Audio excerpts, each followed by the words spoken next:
नाज़रीन, जब भी आपको मुज़ाकरात के हवाले से खबरें दी जाएं और ख़ास तौर पे पाकिस्तान का जो इलेक्ट्रॉनिक मीडिया है और अखबारात हैं वो आपको ये खबरें दें, एक तो इनकी क्रेडिबिलिटी पहले ही ख़त्म हो गई है क्योंकि मिलिट्री एस्टेब्लिशमेंट की ख्वाहिशात को ये खबर बनाकर चलाते हैं। कोई भी एक कर्नल या कोई भी एक ब्रिगेडियर या मेजर वो टेलीफोन करता है किसी भी सहाफ़ी को और उसको एक कहानी सुना देता है। वो सहाफ़ी बाद में कहता है अस्करी ज़राए के हवाले से या बावसूख ज़राए के हवाले से या ताकतवर हलकों के हवाले से, और सब उस पर बिलीव करके खबर चला देते हैं। तो क्रेडिबिलिटी इनकी इतनी है कि जिन बंदों को अपना नहीं पता वो इनको खबरें बताते हैं और ये खबरें चलाते हैं। देखिए, जब भी कभी मुज़ाकरात की खबर आए ना और ये कहा जाए बार बार कि जनाब मुज़ाकरात शुरू हो रहे हैं, बातचीत करने में दिलचस्पी रखी जा रही है, और साथ ये भी कहा जाए कि हुकूमत को कोई डेडलाइन दी जा रही है, हुकूमत की हालत पतली हो रही है, या हुकूमत के अंदर कोई टीम में तब्दीलियां होने जा रही हैं, या माशी टीम तब्दील हो जाएगी, या कोई वंडर बॉय आ जाएगा, ये चीजें जब भी आप होती हुई देखें तो आप एक बात समझ जाएं कि कोई अवामी एहतजाज होने जा रहा है जिसके नतीजे में हुकूमत और एस्टेब्लिशमेंट परेशान है और वो उससे निपटने के लिए एक माहौल बना रहे हैं। इससे ये हासिल क्या करते हैं, ये डाइवर्जन लगाते हैं। आप जब कभी कहीं सड़क पे जा रहे होते हैं ना तो अचानक एक बोर्ड आ जाता है डाइवर्जन, और वो बताता है कि जी आगे काम चल रहा है, आप इधर से मुड़ के चले जाएं। तो वो आपका रास्ता बदल देते हैं। तो वो आपकी तवज्जो हटाने के लिए पब्लिक को एक नया खिलौना दे देते हैं। उन्हें बताते हैं जनाब यहां तो मुज़ाकरात चल रहे हैं तो जल्दी कोई ना कोई मामला हल हो जाएगा। कभी उन्हें बताते हैं कि हुकूमत तो वैसे ही मुश्किल में आ गई है, ये तो पीपल्स पार्टी और पीएमएलएन की लड़ाई शुरू हो गई है, या पीपल्स पार्टी पीएमएलएन और एस्टेब्लिशमेंट की लड़ाई शुरू हो गई है, लिहाजा हमें जोर लगाने की कोई जरूरत नहीं है। तो पब्लिक को इस किस्म का ये छनकना देते हैं बजाने के लिए, और लोग दो चार मरतबा, मैं माजरत के साथ कहूंगा दो चार मरतबा इनके झांसे में आए भी हैं। लेकिन अब आप इनको सुने तो आप फौरी तौर पे जब भी कोई तहरीक चल रही हो या मोमेंटम बन रहा हो या लोग मोबिलाइज हो रहे हो तो उस वक्त अगर इस तरह की बातें हैं तो आप फौरन समझ जाएं कि धोखा देने की तैयारी की जा रही। जो असल प्लान है वो पूरे पाकिस्तान को बंद करने का है और 8 फरवरी को उसका पहला इम्तिहान है। पाकिस्तान तहरीक इंसाफ ने इस हवाले से एक मोमेंटम गेन करना शुरू कर दिया है। अब मैं ये कह सकता हूं कि मोमेंटम वहां पहुंच गया जहां पे अली अमीन गंडापुर साहब ने सरेंडर किया था, यानी मामला वहां तक पहुंच गया। अब उतनी बड़ी तादाद में लोग दोबारा मोबिलाइज हो चुके हैं। अब इस तादाद को बढ़ाना है, इसको दुगना करना है। क्या ये जो मौजूदा टीम है वो कर पाएगी? वो तो बहुत एनर्जेटिक है, नौजवान है, वो रोजाना कोई ना कोई एक्टिविटी करते हैं। ना सिर्फ उन्होंने सूबे की परफॉर्मेंस से साबित किया कि वो बाकी सूबों से बेहतर परफॉर्म कर रहे हैं, बल्कि साथ ही साथ उन्होंने अपनी सियासी एक्टिविटीज को भी कई गुना तक बढ़ाया और बड़ा शानदार उन्होंने काम करके दिखाया। बड़े घाघ और पुराने सियासतदानों का इन्होंने मुकाबला किया नौजवानों की इस टीम ने, और इमरान खान साहब ने इस टीम पर भरोसा भी किया है। अब जनाब जो हरीपुर के मनाजिर हैं वो तो ये बता रहे हैं कि खैबर पख्तूनख्वा एक मरतबा फिर तैयार है। याद रखिएगा, जब ये क्राउड मालाकंड जाएगा ना फिर आपको पता चलेगा, क्योंकि मालाकंड एक ऐसी जगह है जहां पे बहुत ताकत है पाकिस्तान तहरीक इंसाफ के पास। हजारा वो डिवीजन है या एबटाबाद हरीपुर जहां पे पीएमएलएन कहीं ना कहीं कुछ ना कुछ बाकी है। वो इलेक्शन तो नहीं जीत पाएंगे, नवाज शरीफ खुद यहां से इलेक्शन हार गए, लेकिन किसी ना किसी सूरत में कुछ ना कुछ उनकी बाकियात हैं वहां पे। फॉर्म 47 ना मिले तो इलेक्शन नहीं जीत सकते, लेकिन फिर भी आप ये कह सकते हैं कि वो वहां एग्जिस्ट करते हैं। मगर दूसरी जानिब जो वहां से रिस्पांस मिला पाकिस्तान तहरीक इंसाफ को या सुहेल अफरीदी को, अब प्लान उनका यह है कि पूरा पाकिस्तान बंद करना है। वो जब कहते हैं ना कि हर चौक डी चौक, तो इसका एक मतलब है। इसका मतलब है कि अब डी चौक जाने की जरूरत नहीं है, हर चौक को डी चौक बनाने की जरूरत है। आप पाकिस्तान के हर चौक में बैठ जाएं, हर जगह पे निकल के बाहर आ जाएं और पाकिस्तान के अंदर जो है वो काम रोक दे पब्लिक। यानी प्लान ये है कि पाकिस्तान में काम रोक दिया जाएगा और पब्लिक कहेगी जी हम काम नहीं करते, हम ये बैठे हुए, जब तक आप मुल्क को सीधा नहीं करते ना, आप काम करने नहीं दे रहे, आप काम चलने नहीं दे रहे। एक एक करके हम सबको मार रहे हैं तो हम इकट्ठे होके आ गए, इकट्ठे ही मार दो। तो मार तो नहीं सकता कोई इतनी बड़ी तादाद में करोड़ों लाखों लोगों को। तो लोग जब अपने अपने इलाके पर निकल के बैठते हैं ना तो एसएचओ की, थानेदार की कभी भी जरूरत नहीं होती कि वो लोगों के सामने आ जाए। मुझे अच्छी तरह याद है लाहौर शहर के अंदर जब अपनी गली में अपने मोहल्ले में लोग निकलते हैं ना तो पुलिस की जरूरत नहीं होती वहां पे आके मुदाखलत करने की। तो जब हर गली में, हर मोहल्ले में, हर इलाके में, हर चौक में डी चौक बनेगा और लोग निकलेंगे जैसा कि पाकिस्तान तहरीके इंसाफ का एक प्लान है, तो फिर ये रियासत के पास किसी किस्म की गुंजाइश रहेगी नहीं। ये करेंगे क्या? ये सबसे पहले इंटरनेट बंद करेंगे। लोग जो है वो केबल वाला इंटरनेट इस्तेमाल करना शुरू कर देंगे, जिसको आप पीटीसीएल कहते हैं, या दूसरा इंटरनेट, लोग वो इस्तेमाल करेंगे। उसके बाद ये दूसरे मरहले में वो वाला इंटरनेट भी बंद कर देंगे। वो इंटरनेट बंद होने के बाद कम्युनिकेशन तकरीबन खत्म हो जाएगा। सिर्फ लाइनिंग वाले फोन अगर कहीं चल रहे होंगे तो चल रहे होंगे। तो कम्युनिकेशन खत्म होने का नुकसान सिर्फ लोगों को नहीं होगा, लोग तो बैठे रहेंगे या लोग इंतजार करते रहेंगे। तो क्योंकि कोई मारधार तो पाकिस्तान में हो नहीं रही, लोग पुरअमन एहतजाज कर रहे हैं। अगर लोग घर भी चले जाते हैं, कम्युनिकेशन खुलती है, फिर बाहर आके बैठ जाएंगे। तो इनके पास इसका हल ही कोई नहीं है। पुरअमन एहतजाज से बड़ा बदला ही कोई नहीं कि आप पाकिस्तान को बंद करें। अगर ये पूरे पाकिस्तान में मुकम्मल तौर पे इंटरनेट बंद कर देते हैं तो पाकिस्तान की तमाम एटीएम मशीनें, तमाम पाकिस्तान के बैंक, तमाम पाकिस्तान के अंदर जितने भी लोग पूरी दुनिया के साथ कनेक्टेड हैं, वो कनेक्टिविटी खत्म हो जाएगी। सिक्योर लाइनें एक दो हैं जो गवर्नमेंट और एस्टेब्लिशमेंट के पास हैं, उनके जरिए से वो राब्ते में तो रह सकते हैं बैनुल अक़वामी तौर पर, लेकिन पाकिस्तान के मीडिया के पास भी इंटरनेट नहीं होगा, पाकिस्तान के सोशल मीडिया के पास भी इंटरनेट नहीं होगा, और एक अजीबोगरीब सूरत-ए-हाल पाकिस्तान में पैदा हो जाएगी। इस सूरत-ए-हाल को कोई भी हुकूमत 4-5 दिन से लंबा नहीं खींच सकती। अभी ईरान ने कुछ अरसा खींचा, लेकिन साथ ही उन्हें वो खोलना पड़ गया। जैसे ही उन्होंने मुजाहरों पर कंट्रोल किया, उन्हें खोलना पड़ गया। लेकिन ईरान में पुरतशद्दुद मुजाहरे हो रहे थे और बाहर से स्पॉन्सर्ड थे। पाकिस्तान में तो लोग काफी अरसे से कोशिश कर रहे हैं कि इस रजीम से जान छूटे। तो ये है वो प्लान कि हर चौक डी चौक। तो जबरदस्त किस्म का रिस्पॉन्स मिला है पाकिस्तान तहरीके इंसाफ को, खास तौर पे हजारा में, एबटाबाद में, हरीपुर में। और लोगों की अगर आप तस्वीर देखें या मनाजिर देखें तो आपको आइडिया हो जाता है कि तहरीके इंसाफ किस तरफ जा रही है और मोमेंटम किस तरह बन रहा है। दूसरा नाजरीन, जो वोटर की उम्र को लेकर कमरुज़्ज़मान कायरा साहब का भी एक बयान आ गया। यानी पीएमएलएन और उनके साथी और उनके रिपोर्टर्स वो ये तो बात कर रहे हैं, बार बार कर रहे हैं, और ये तजवीज बाकायदा ज़ेरे गौर है कि वोटर्स की जो उम्र की हद है उसको बढ़ा दिया जाए, 18 साल से बढ़ा के उन्हें कर दिया जाए 25 साल। देखिए, इस हिसाब से एक अजीबोगरीब काम हो जाएगा। बहुत सारे वोटर ऐसे होंगे जिन्होंने 2024 में वोट डाला, लेकिन अगले इलेक्शन में वो वोट नहीं डाल पाएंगे। फर्ज करें इलेक्शन आ जाता है 27 में, 28 में या 29 में, जब भी आता है, वो जब भी अगला इलेक्शन आएगा वो वोट नहीं डाल पाएंगे।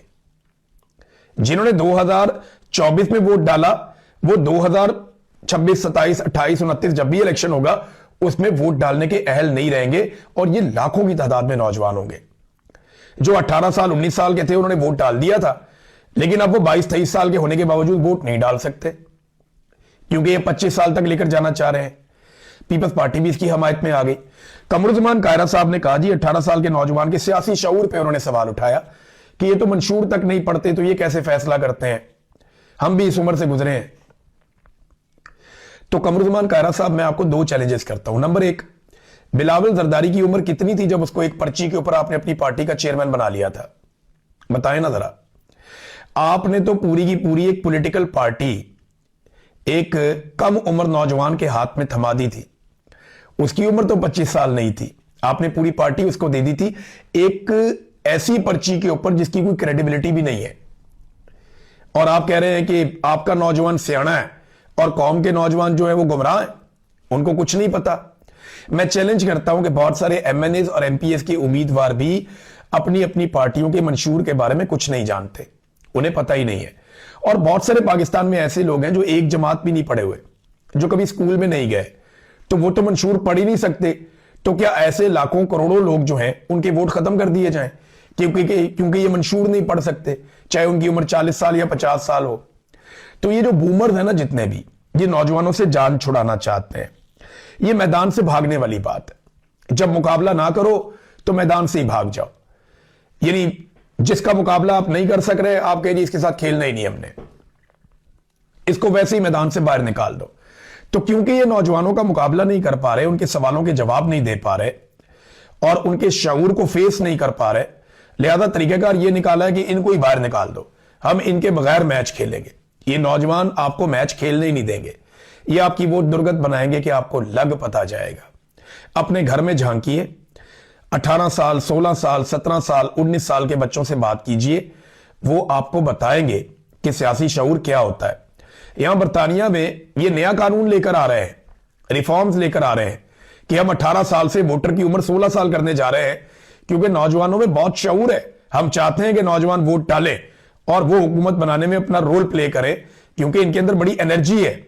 अब पाकिस्तान में इसी एनर्जी को नेगेटिव साइड पे लेकर जा रहे हैं, तो एक के बाद एक ये डाइवर्जन लगाते हैं, लेकिन कोई चीज काम नहीं आ रही। कोट लखपत जेल से अचकजई साहब के लिए एक पैगाम भी आया, वो भी मैं आपके सामने रख देता हूं। और ये पैगाम जो है वो शाह महमूद कुरैशी साहब ने, डॉक्टर यास्मीन राशिद साहिबा ने, सेनेटर एजाज अहमद साहब ने, और उमर सरफराज चीमा साहब ने, और मियां महमूद रशीद साहब ने ये कोट लखपत जेल से एक पैगाम भेजा है। इन्होंने खत लिखा और कहा, जी हम दिली मुबारकबाद देते हैं आपको, अचकजई साहब को, और हम तवक्को करते हैं कि अपनी फहमो फरासत को इस्तेमाल में लाते हुए चेयरमैन पाकिस्तान तहरीक इंसाफ इमरान खान साहब की रहनुमाई में जमहूरियत और आइन की असल शक्ल में बहाली, कानून की हुक्मरानी, अदलिया की बालादस्ती, अवाम और सियासी कारकुनों के बुनियादी हकूक की हिफाजत का फरीजा आप सरंजाम देंगे। गुज़िश्ता 4 साल से मुल्क जिस दलदल और माशी बदहाली में घिरा हुआ है, इससे निकालने के लिए वसी तर मुशावरत करेंगे। मुशावरत बहुत बड़े पैमाने पर करनी चाहिए अचकजई साहब को। कोशिश करनी चाहिए कि उनकी अडियाला जेल में भी मुलाकात हो, कोट लखपत जेल के अंदर जो लोग कैद हैं उनसे भी मुलाकात हो, और तमाम लोगों से वो मुलाकातें करें। तहरीक तहफ़्फ़ुज़ पाकिस्तान के प्लेटफॉर्म से अपोजिशन लीडर के तौर पे अगर हुकूमती जमातों से भी मिलना पड़ता है, बात करनी पड़ती है, अगर उनकी नवाज शरीफ से भी मुलाकात हो जाती है तो बुरी बात नहीं है। यानी बात तो इसी पे होनी है ना कि एस्टेब्लिशमेंट को वापस भेजो, पाकिस्तान में मैंडेट का एहतराम करो, चीजों को वापस ठीक कर लेते हैं। आपने बहुत सियासी इंतकाम ले लिया, अब पाकिस्तान को आगे बढ़ने दें, वरना पाकिस्तान तो आगे नहीं बढ़ रहा, 1 इंच भी नहीं बढ़ रहा। तो ये इन्होंने एक लेटर लिखा महमूद खान अचकजई साहब को और उनसे उम्मीदें वाबस्ता की हैं इन सब लोगों ने। नाजरीन, एक और चीज हो रही है पंजाब में, खास तौर पे ये बसंत करवाना चाह रहे हैं। मैंने आपको पहले भी बताया था कि जनाब गुड्डी शुड्डी उड़ाएंगे, बसंत करेंगे। बड़े लंबे अरसे से इस त्यौहार के ऊपर पाबंदी है।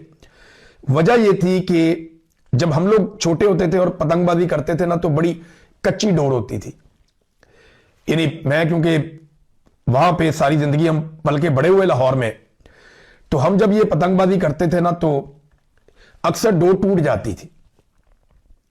जरा सी पतंग वजनी होती थी, हवा तेज चलती थी, डोर टूट जाती थी, कच्ची डोर होती थी और बड़ा मजा आता था।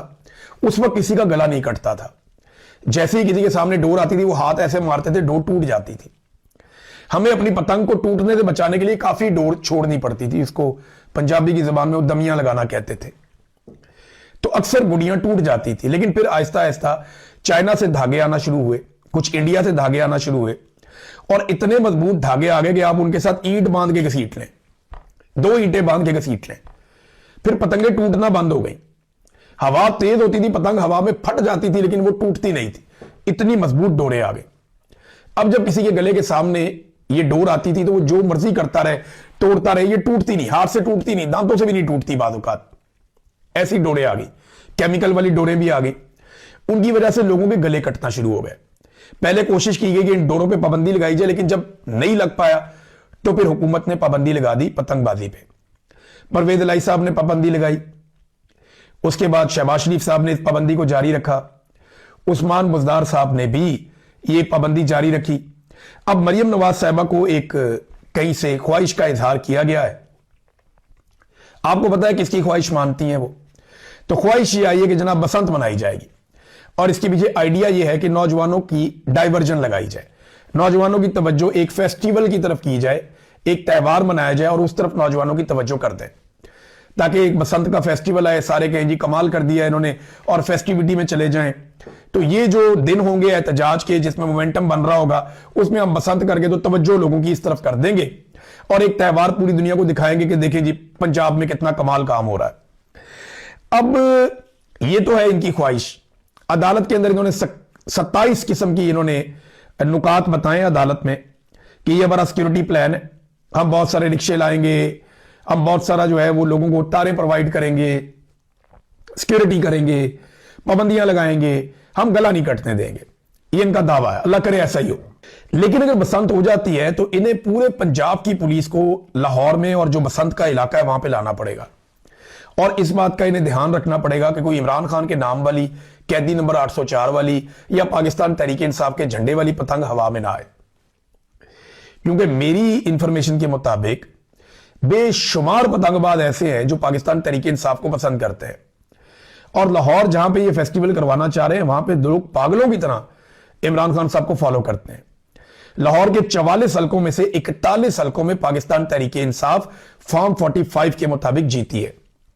सिर्फ 3 हलकों में पीएमएलएन को कामयाबी मिली है, यानी 10% के करीब वो बाकी बचे हैं, बाकी पीटीआई है, बहुत तगड़ी है लाहौर में। तो ये कैसे रोकेंगे? ये मुमकिन नहीं है। गुंजान आबाद शहर है, हर तरफ इतनी आबादियां हैं, हर छत पे पुलिस चढ़ नहीं सकती, ये मैनेज नहीं कर पाएंगे। इतने बड़े पैमाने पर पाकिस्तान तहरीक इंसाफ की कंपेन चलेगी, आप हैरान हो जाएंगे। अच्छा, इसको काउंटर करने के लिए ना मुझे ये भी पता है कि ये अरबों रुपए, करोड़ों रुपए लगा के ना मुफ्त ऐसी गुड़ियां बांटेंगे जिनमें इनकी अपनी प्रमोशन होगी। लेकिन आप ये भी देखेंगे कि लोग पैसे खर्च देंगे लेकिन इनकी गुड़ियां नहीं उड़ाएंगे। मैं जानता हूं ना लाहौरियों को, लाहौरी बहुत जिंदा दिल है, इनका बड़ा तमाशा लगने वाला है, आप ये देखते जाइए। नाज़रीन, पंजाब में हालात ये है कि पंजाब हुकूमत ने अस्पतालों में मरीजों के हवाले से एक सर्वे किया और अपना ही पोल खोल दिया अपने सर्वे में। यहां पे जो मरीज हैं उन्होंने शिकायतों के अंबार लगा दिए। उन्होंने कहा जी हमें मुफ्त अद्वियात नहीं मिलती, तिब्बी अमला जो है वो हमारे साथ बहुत बुरा सलूक करता है, सहूलियात का अस्पतालों में फुकदान है, बेड मिल नहीं रहे, अस्पतालों में दाखिल नहीं किया जा रहा, और रिश्वत की शिकायत भी सामने आई है। ये इनकी इस वक्त तक की सूरत हाल है। एक और नाज़रीन खबर मैं आपको देता हूं, ये इंपॉर्टेंट है। ईमान मजारी और हादी अली चट्ठा, इनको गिरफ्तार करने के लिए अदालत बार बार वारंट जारी कर रही है, पकड़ो इनको, गिरफ्तार करो इनको। ऑर्डर बहुत ऊपर से आया हुआ ना, क्योंकि डीजी आईएसपीआर ने बाकायदा एक प्रेस कॉन्फ्रेंस में इनके बारे में अपने अजाइम बताए थे, और इनके बारे में पहले से ही उन्होंने एक फैसला सुना दिया था। अब ये दोनों जो ह्यूमन राइट एक्टिविस्ट हैं, दोनों जो मुअज़्ज़िज़ वकील हैं, ये जाते हैं इस्लामाबाद हाई कोर्ट में, और वहां जाके ये दरखास्त करते हैं कि जनाब हमारी दरखास्त सुनी जाए, और हंगामी बुनियाद पे ये कहते हैं कि हमें सुना जाए, हमारे साथ ज्यादती हो रही है और हमें गिरफ्तार करने की ये कोशिश हो रही है। तो ये दरखास्त लग ही नहीं रही, ये हंगामी दरखास्त है, जिस दिन आती है उसी दिन लगती है। जुम्मे को भी नहीं लगी, हफ्ते को भी नहीं लगी, और अब पता चल रहा है कि पीर वाले दिन के लिए जो रोस्टर बना है उसमें भी नहीं है। यहां से आप अंदाजा कीजिए कि अदालतों को कैसा कंट्रोल कर दिया गया है। यानी एस्टेब्लिशमेंट ये फैसला करती है कि किसकी दरखास्त इस्लामाबाद हाई कोर्ट में लगनी है और किसकी नहीं लगनी। मैं अपने सोर्स से बात कर रहा था इमरान खान के केस के बारे में, तो मैंने उनसे पूछा था कि ये जो ऑडियो तैयार हो रही है इमरान खान के बारे में, या हुई है या हो रही है, जो काम आप कर रहे हैं या जो काम वो लोग कर रहे हैं, ये ऑडियो आप कहीं कोर्ट में भी पेश की जाएगी? उन्होंने कहा जरूरत ही नहीं है, इमरान खान को कोर्ट में पेश करने की कोई चीज जरूरत ही नहीं है। इमरान खान को जेल में रखने के लिए अदालत को कुछ देने की जरूरत नहीं है, सिर्फ अदालत को हुक्म देने की जरूरत है। अदालत वही करेगी जो उन्हें कहा जाएगा।